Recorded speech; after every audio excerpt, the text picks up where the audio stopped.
अच्छा जी, तो हम लोग पढ़े थे occupational lung diseases. Occupational lung diseases में हमने सिलिकोसिस जो है वो जो कोल वर्कर न्यूमोकोनियोसिस है उसको देख लिया था।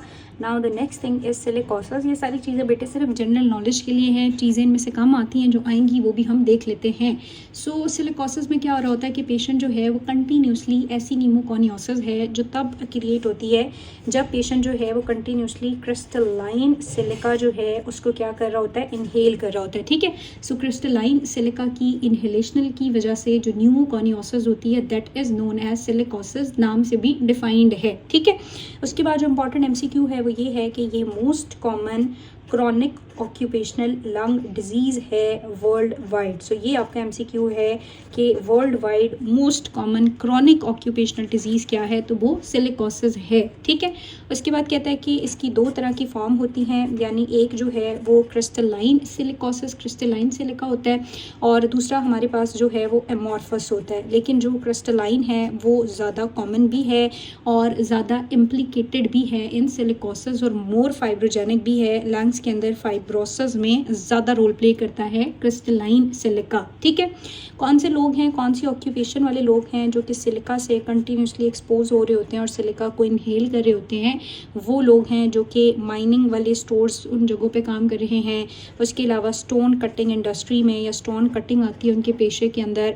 उसके बाद जहाँ पे भी ये ग्लास मैन्युफैक्चरिंग, ग्लास जो है वो बनता है, या मेटल ग्राइंडिंग जो है वो जहाँ पे भी हो रही है, वो सारे ऑक्यूपेशन आते हैं इन सिलिकोसिस। ठीक है, क्लिनिकल फीचर्स की हम लोग बात करेंगे तो ये लंग डिजीज़ जो है वो मोस्टली अपर लोब जो है लंग की उसको इफ़ेक्ट कर रहा होता है। तकरीबन सिलिका से एक्सपोज होने के 10 से 20 सालों के बाद पेशेंट के अंदर सिम्टम्स आते हैं या ये मैनिफेस्ट होता है। ठीक है, उसके बाद कहता है कि ये एक प्रोग्रेसिव डिसऑर्डर है, इसीलिए हम इसको मोस्ट कॉमन क्रॉनिक डिसऑर्डर कहते हैं। ये प्रोग्रेसिव है, यानी ये फैल रहा होता है इवन आफ्टर के आपने जो एक्सपोज होने वाला सोर्स है वो सिजेट हो गया है, आपने काम छोड़ दिया है, लेकिन स्टिल ये क्या कर रहा होता है, प्रोग्रेसिव डिजीज़ है। ठीक है, अर्ली स्टेजेस में अगर हम बात करेंगे तो पेशेंट मोस्टली एसिम्प्टोमेटिक होता है, उसको एज सच कोई कंसर्न नहीं होता है, लेकिन लेटर ऑन जब कंडीशन वर्सन होना शुरू होती है एडवांस स्टेजेस पे, तो वही बेटे डिस्निया शुरू हो जाता है पेशेंट को, और मोस्टली ड्राई कफ ही होती है। ठीक है, सो डिस्निया और कफ इनका मेजर सिम्टम है। रेडियोलॉजी के लिए अगर हम देखेंगे तो वो एक थोड़ी इंपॉर्टेंट चीज़ है कि रेडियोलॉजी के लिए आपको मिडल एंड अपर जोन के अंदर ना नोड्यूलर ओपेसिटीज़ मिलती हैं, जिनके साइज़ की अगर हम बात करेंगे तो वो तकरीबन कहता है कि 3 to 5 मिलीमीटर होती हैं। ठीक है, नोड्यूलर ओपेसिटीज़ मिलती हैं। उसके बाद जो हाइलर लिम्फ नोड हैं उनमें हमें egg shell calcification, again an MCQ point, जो हाइलर लिम्फ नोड हैं वहाँ पे एग शेल कैल्सिफिकेशन मिलती है। ठीक है, एग शेल कैल्सिफिकेशन का मतलब है डिस्ट्रॉफिक सी कैल्सिफिकेशन होती है, या अनकॉमन है, नॉन स्पेसिफिक है, लेकिन मिल सकती है। ठीक है, रिम होती है ऐसे डिस्ट्रॉफिक सी कैल्सिफिकेशन की इन द लिम्फ नोड। अब अगर हम बात करें कि इस डिज़ीज़ को अगर ट्रीट ना किया गया सिलिकोसिस को, तो ये क्या कॉम्प्लिकेशन पेशेंट के अंदर कॉज कर सकता है, तो कहते हैं इसकी कॉम्प्लिकेशन में एक चीज़ ये है कि ये ससेप्टेबिलिटी बढ़ा देता है पेशेंट की टूवर्ड ट्यूबरकुलोसिस। ठीक है, क्योंकि ये सेल मीडिएटेड इम्यूनिटी को कम करता है और टीबी के लिए आपको बहुत प्रोन कर देता है। लॉन्ग टर्म केसेस में ये लंग कैंसर भी करता है, ऑल्दो इसका रिस्क कम है। उसके बाद COPD के लिए भी प्रोन कर सकता है, और एसोसिएटेड हो सकता है कुछ कनेक्टिव टिश्यू डिसऑर्डर्स के साथ भी। ठीक है, रीनल डिजीजेस के साथ भी एसोसिएटेड होता है। और अब आपका ट्रीटमेंट क्या है, ट्रीटमेंट आपका यही है कि आपने इस पेशेंट को सिलिका से एक्सपोज होने नहीं देना।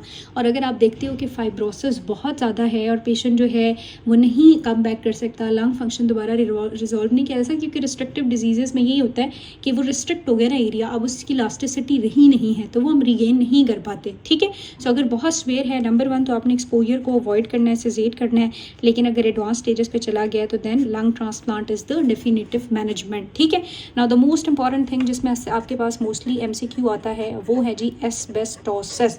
एस्बेस्टोसिस में आपने याद रखना है कि वो क्या होगा, शिप यार्ड वर्कर या नेवी में काम करता होगा, और जब वो वहाँ काम करता है तो वो कंटिन्यूसली एस्बेस्टोस से एक्सपोज होता रहता है। तो एस्बेस्टोसिस में बेसिकली इनहेलेशन होती है किसकी, एस्बेस्टोस की। ठीक है, अब ये इन्हेलेशन जब तकरीबन 20 या 20 से ज़्यादा सालों के लिए होती है तो तब ही डिज़ीज़ की मैनिफेस्टेशन स्टार्ट होती हैं। एक दफ़ा ये डिज़ीज़ हो जाए तो फिर ये सेजेट नहीं होता, ये प्रोग्रेसिव है और ये फैलता है। इनिशियली बेटे ये एक बिनाइन सी प्लूरल प्लैक कॉज करता है, ठीक है, फिर ये प्लूरल थिकनिंग और प्लूरल फ्यूजन कॉज करता है और फिर ये प्लूरल कैंसर कर देता है, मीजोथेलोमा कॉज कर देता है, जो कि इसका सबसे बुरा साइड इफ़ेक्ट है, ठीक है। सो एस्बेस्टोसिस में बेसिकली ये ऐसी न्यूमोकॉनियोसिस है जिसमें कंटिन्यूसली पेशेंट एस्बेस्टोस को इनहेल कर रहा होगा। तकरीबन 20 या 20 से ज़्यादा साल गुजर जाएंगे एक्सपोजर के बाद, तो तब पेशेंट हमारे पास आता है। लाइक क्रिस्टलाइन वो कहता है एस्बेस्टोस की भी कुछ टाइप्स होती हैं। नंबर 1 हम कहते हैं कैरिस्टोलाइट, पता नहीं कैरिस्टोलाइट होती है, जो कि बेसिकली वाइट एस्बेस्टोस होता है। लेकिन ये जो वाइट एस्बेस्टोस है ये ज़्यादा कॉमन है, अच्छी बात है, ये ज़्यादा कॉमन है, लेकिन इसकी मीजोथेलोमा यानी कैंसर के साथ एसोसिएशन कम है, ठीक है। और नंबर 2 हमारे पास होता है क्रोकीडोलाइट, ठीक है। नंबर 2 क्या होता है हमारे पास, क्रोकीडोलाइट, और ये जो है ये ब्लू एस्बेस्टोस होता है, और ये ब्लू एस्बेस्टोस जो है लेस कॉमन है, लेकिन अगर इससे बंदा एक्सपोज होता है तो मीजोथेलोमा का जो रिस्क है, जो चांस है, वो काफ़ी ज़्यादा इंक्रीज़ हो जाता है। अब एस्बेस्टोसिस की वजह से क्या एसोसिएटेड मैनिफेस्टेशंस आनी है बॉडी के अंदर, उनको जल्दी से डिस्कस कर लेते हैं, आसान सी ही हैं। सो वो कहता है कि इसकी वजह से जो मोस्टली हमारे पास आता है वो होता है बिनाइन प्लूरल डिजीज़, ठीक है। सो बिनाइन प्लूरल डिजीज़ में पेशेंट को क्या आ रहा होता है, ये मोस्ट कॉमन मैनिफेस्टेशन है जो पोस्ट एस्बेस्टोसिस एक्सपोजर के बाद मोस्ट इम्पॉर्टेंट या मोस्ट कॉमन कह दो, मोस्ट कॉमन मैनिफेस्टेशन होती है जो एस्बेस्टोस के एक्सपोजर के बाद पेशेंट के अंदर आ जाती है, ठीक है। So benign pleural disease most commonly patient इसके साथ मैनिफेस्ट करता है।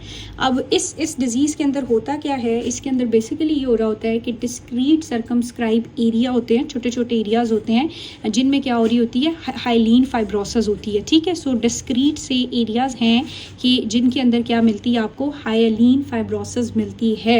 ये पेशेंट हमेशा ऑलवेज एसिम्प्टोमेटिक होता है, ऐसा कोई मसला नहीं हो सकता है किसी और वजह से आए, हम एक्सरे करें और हम उस पर देख लें, ठीक है। और इसमें आपने याद रखना है कि इन्वॉल्व भी क्या होता है, पैराइटल प्लूरा इन्वॉल्व होता है। कौन सा प्लूरा की लेयर इन्वॉल्व होती है, पैराइटल प्लूरा की इन्वॉल्वमेंट होती है, ठीक है। Parietal pleura of the chest wall, diaphragm, pericardium and mediastinum. अब बिनाइन के बाद ये डिजीज़ जब स्प्रेड करता है तो फिर हो जाता है डिफ्यूज प्लूरल थिकनिंग। क्या स्टार्ट हो जाती है, डिफ्यूज प्लूरल थिकनिंग शुरू हो जाती है। डिफ्यूज प्लूरल थिकनिंग में वो कहता है कि विजरल प्लूरा इन्वॉल्व हो जाता है, और जब विजरल प्लूरा इन्वॉल्व होता है तो फिर पेशेंट में सिम्टम्स आना शुरू होते हैं। क्या सिम्टम्स आना शुरू हो रहे होते हैं पेशेंट के अंदर, क्या पेशेंट के अंदर सिम्टम्स आना शुरू होते हैं जब ये विजरल प्लूरा इन्वॉल्व होता है, तो यहाँ पे बेटे उसको एक्सर्शनल डिस्निया जो है वो स्टार्ट हो जाता है, ठीक है। सो एक्सर्शनल डिस्निया और जब प्लूरा की इन्वॉल्वमेंट होती है तो उसकी वजह से चेस्ट पेन भी स्टार्ट हो जाता है और रिस्ट्रिक्टिव लंग डिजीज़ की मैनिफेस्टेशन आना स्टार्ट हो जाते हैं। और इसके बाद जो है स्पेसिफिकली एस्बेस्टोसिस स्टार्ट होता है जिसमें फ्यूजन होगी, जिसमें कैंसर होगा, ठीक है। सो अब वो कह रहे हैं कि एस्बेस्टोसिस तब होता है जब diffuse parenchymal lung disease create हो जाए। इसमें हमने कहा था कि सिर्फ हाइलीन फाइब्रोसिस होती है, यहाँ पे आपके पास विजरल प्लूरा की इन्वॉल्वमेंट हो जाती है। उसके बाद जो नंबर 3 है, सॉरी, उसमें हमारे पास क्या होता है, डिफ्यूज पैरेन्काइमल लंग डिजीज़ जो है वो भी स्टार्ट हो जाता है, ठीक है। अब अगर यहाँ पे हम क्लिनिकल फीचर्स की बात करेंगे तो क्लिनिकल फीचर्स में क्या है कि पेशेंट को एक्सर्शनल डिस्निया। नंबर 2 बेटे दोबारा से आपने याद रखना है कि इसमें भी प्रोडक्टिव कफ। एक हम लोगों ने कहा कि जो कोल्ड वर्कर न्यूमोकॉनियोसिस है उसमें प्रोडक्टिव कफ होती है इन रिस्ट्रिक्टिव डिजीज़, और एक इसमें भी हो सकती है, ठीक है। उसके अलावा पेशेंट के अंदर फाइन लेट इंस्पिरेटरी क्रैकल्स जो हैं वो आपको सुनाई दे सकते हैं। डिजिटल क्लबिंग का वर्ड वो यूज़ करेगा, डिजिटल क्लबिंग, ये सारी चीज़ें बहुत इंपॉर्टेंट है, ठीक है। और प्रोग्रेसिव पेशेंट रेस्पिरेटरी फेलियर में जा रहा होता है। सो आपने याद रखना है कि इसको एक्सर्शनल डिस्निया होगा, उसके बाद हम देखेंगे तो प्रोडक्टिव कफ होगी, क्रैकल्स होंगे, क्लबिंग होगी, रेस्पिरेटरी फेलियर की तरफ जा रहा होगा, एस्बेस्टोस एक्सपोजर की हिस्ट्री होगी। अगर आपने इसको ट्रीट ना किया तो इसकी कॉम्प्लिकेशंस ये हैं कि ये लंग कैंसर में कन्वर्ट हो जाता है 40% तक, अगर साथ पेशेंट स्मोकिंग कर रहा है।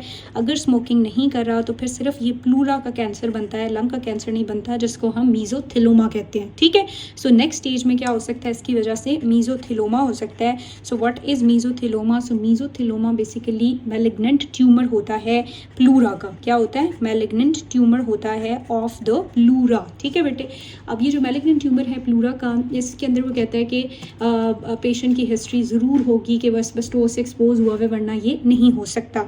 मीज़ोथेलोमा में भी जो क्लिनिकल फीचर्स हैं वो हमारे पास डिस्निया होता है ड्यू टू प्लूरल इफ्यूजन, और उसके बाद पेशेंट को चेस्ट पेन हो रहा होता है, और एडजस्टेंट स्ट्रक्चर जैसे जैसे इन्वॉल्व होंगे उस तरह के फीचर्स आएंगे। अब हम इसका ट्रीटमेंट क्या करें? तो इसका ट्रीटमेंट जो है वो काफ़ी ज़्यादा फेटल होता है। नंबर 1, हम इस पेशेंट की कैंसर के लिए कीमोथेरेपी करते हैं। कीमोथेरेपी से जो क्वालिटी है लाइफ की वो थोड़ी सी इम्प्रूव हो जाती है। ठीक है, उसके बाद नंबर 2, हम रेडियोथेरेपी करते हैं। रेडियोथेरेपी से उसका जो बोनी पेन है वो कुछ हद तक ट्रीट हो जाता है। ठीक है, और नंबर 3 हम देखते हैं कि प्लूरल इफ्यूजन है, तो प्लूरल इफ्यूजन के लिए हम क्या करते हैं? ड्रेनेज कर रहे होते हैं, और प्लूरोवेटिव ट्रीटमेंट कीमोथेरेपी, रेडियोथेरेपी और प्लूरल इफ्यूजन के लिए ड्रेनेज कर सकते हैं। अब बेटे लास्ट चीज़ आप लोगों को पता है, यहाँ पे जब मैं आपको बता रही थी रिस्ट्रिक्टिव डिजीज़ेस, तो आपको पता है ये पढ़ लिया, ये पढ़ लिया, ये पढ़ लिया, ये पढ़ लिया, ये कोई चीज़ रह गई है जिसमें वो ये कह रहा है कि आपका जो लंग का पैरेन्काइमा है वो इस वजह से डैमेज हो रहा होता है, डिफ्यूज़ लंग पैरेन्काइमल डिजीज़, यानी इस वजह से लंग के पैरेन्काइमा में बहुत ज़्यादा pulmonary damage and then pulmonary fibrosis create हो जाती है, क्योंकि बॉडी के अंदर जो है वो कुछ कनेक्टिव टिश्यू डिसऑर्डर्स या कुछ सिस्टेमिक डिसऑर्डर्स हैं वो हैं, और उनकी मैनिफेस्टेशन है कि वो लंग्स की तरफ स्प्रेड करते हैं और लंग्स को डैमेज करते हैं। ऐसे लंग्स नहीं होती, ऐसे ऐसे करके होती हैं। अच्छा हाँ, कुछ ऐसे। ठीक है, किडनी बना देती हूँ मैं। अब कौन से डिसऑर्डर्स हैं? नंबर 1 हमारे पास होता है र्यूमेटॉइड आर्थराइटिस। सो जो र्यूमेटॉइड आर्थराइटिस है इसकी मोस्ट कॉमन मैनिफेस्टेशन है जॉइंट्स के साथ साथ इसके डिपॉजिट्स लंग्स में भी जाते हैं, और वहाँ पे ये पल्मनरी फाइब्रोसिस कॉज करते हैं। उसके बाद ये पल्मनरी नोड्यूल कॉज करते हैं, प्लूराइसी पैरेन्काइमा की इन्फ्लेमेशन कॉज करते हैं। और एक चीज़ होती है जिसको हम कहते हैं कैप्लान सिंड्रोम। कैप्लान सिंड्रोम में आपने याद रखना है 2 चीज़ें होती हैं, एक तो र्यूमेटॉइड नोड्यूल बन जाते हैं और प्लस न्यूमोकॉनियोसिस भी होती है। न्यूमोकॉनियोसिस फिर कोई भी हो सकती है, सिलिकोसिस, एस्बेस्टोसिस, कोल वर्कर, प्लस रूमेटिक नोड्यूल बने हुए हों तो इसको कलेक्टिवली हम क्या कहते हैं? कप्लान सिंड्रोम कहते हैं। ठीक है, उसके बाद रूमेटॉइड आर्थराइटिस आपको ब्रोंकाइटिस कर सकता है, ब्रोंकिएक्टेसिस कर सकता है, और प्लूरल इफ्यूजन कर सकता है, जो कि मोस्टली मेंस के अंदर पाया जाता है और यूजुअली स्मॉल एंड यूनिलेटरल होता है, और एक्सुडेटिव इफ्यूजन होती है, ये आपने याद रखना है। ठीक है, उसके अलावा और कोई ऐसा सिस्टेमिक डिसऑर्डर जो लंग्स के अंदर डैमेज करता है और फाइब्रोसिस करता है? यस, SLE होता है। ठीक है, तो SLE के अंदर जो लंग्स की इन्वॉल्वमेंट है वो काफ़ी ज़्यादा कॉमन है, इवन के बाकी कनेक्टिव टिश्यू डिसऑर्डर्स में से सबसे ज़्यादा जो SLE है वही लंग्स को जाके इन्वॉल्व करता है। अब क्या मैनिफेस्टेशन आ सकती है इसकी वजह से? Venus and pulmonary thrombo embolism हो सकता है। वो थ्रोम्बो एम्बोलिज्म अगर जाएगा पल्मनरी वेसल्स की तरफ तो dyspnoea and shortness of breath हो सकती है। ठीक है, और इसीलिए फिर इस पेशेंट को लाइफ लॉन्ग एंटीकोएगुलेंट्स देते हैं, और वो भी डायरेक्ट ओरल एंटीकोएगुलेंट एपेक्सिबान और रिवोरेक्सिबन वगैरह दी जाती हैं। ठीक है, सो ना सिर्फ एम्बोलिज्म करता है बल्कि SLE प्लूराइसी यानी पैरेन्काइमा की इन्फ्लेमेशन करता है, पल्मनरी फाइब्रोसिस कॉज करता है, एक्यूट एल्वुलाइटिस करता है। ये जो एल्वुलाइटिस है ये इसकी बड़ी सीरियस सी कॉम्प्लिकेशन और मैनिफेस्टेशन होती है। ठीक है, उसके अलावा श्रिंकिंग लंग्स भी करता है कि लंग्स जो हैं वो आपकी SLE की वजह से श्रिंक भी हो सकती हैं, और साथ में चेस्ट एक्सरे के ऊपर डायफ्रेगमेटिक एलिवेशन भी मिल सकती है। और लास्टली जो सिस्टेमिक स्क्लेरोसिस है, सिस्टेमिक स्क्लेरोसिस में भी बेसिकली क्या हो सकता है? पल्मनरी फाइब्रोसिस मोस्ट कॉमनली होती है। उसके बाद रिकरेंट एस्पिरेशन निमोनिया होता रहता है, ब्रोंकिएक्टेसिस होती रहती है, और हाइट बाउंड चेस्ट होती है, यानी स्क्लेरोसिस हुई भी होती है चेस्ट वॉल की स्किन की जो उसकी मूवमेंट को रिस्ट्रिक्ट करती है। This is it. ठीक है, सो ये अब आप लोगों ने सारे के सारे यहाँ पे पढ़ लिए हैं मेरे साथ रिस्ट्रिक्टिव लंग डिजीज़ेस। सो रिस्ट्रिक्टिव लंग डिजीज़ेस में फर्दर 5 तरह के डिजीज़ेस थे, जिसमें हमने कहा कि इडियोपैथिक इंटरस्टिशियल निमोनिया हो सकता है जिसमें लंग फाइब्रोसिस होती है, जिसकी एक एग्जांपल जो है वो इडियोपैथिक पल्मनरी फाइब्रोसिस थी जिसमें आपको हनीकॉम अपीयरेंस मिलती है। ठीक है, क्यों हमें एग्जैक्ट कॉज नहीं पता।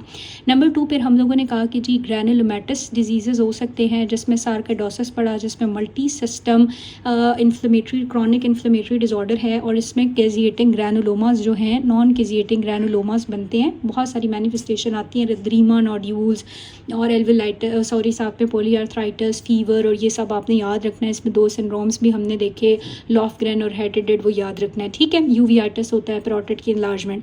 उसके बाद फिर हम लोगों ने कहा था कि नंबर 3 हाइपर सेंसिटिविटी न्यूमोनाइटिस हो सकता है, जिसमें हमने कहा कि एक्सट्रिंसिक एलर्जिक एल्वेलाइटिस होता है, और फिर बहुत सारी इसमें टाइप्स हैं, फॉर्मर लंग है, बर्ड फैंसियर लंग है, बर्ड फैंसियर के बाद हमने कहा कि वो जो मोल्डी चीज़ वाली होती है वो है, और हैं, ठीक है।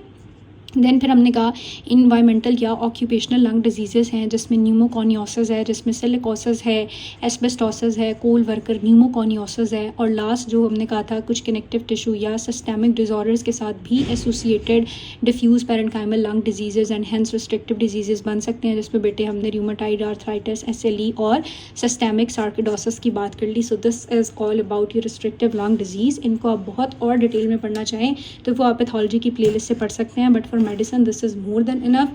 और इसमें से ऐसा कोई क्वेश्चन आता नहीं है, लेकिन MCQs आते हैं, so MCQ वाइज आपको ये आना चाहिए। नेक्स्ट वीडियो के अंदर अब हम लोग जो है वो लंग्स के ऑब्स्ट्रक्टिव और रिस्ट्रिक्टिव डिजीज़ेस पढ़ चुके हैं। अब हम लंग्स के इन्फेक्शंस की तरफ जाएंगे, जिसमें से 2 चीज़ें बहुत इंपॉर्टेंट हैं, एक आपकी TB और नंबर 2 निमोनिया, ठीक है।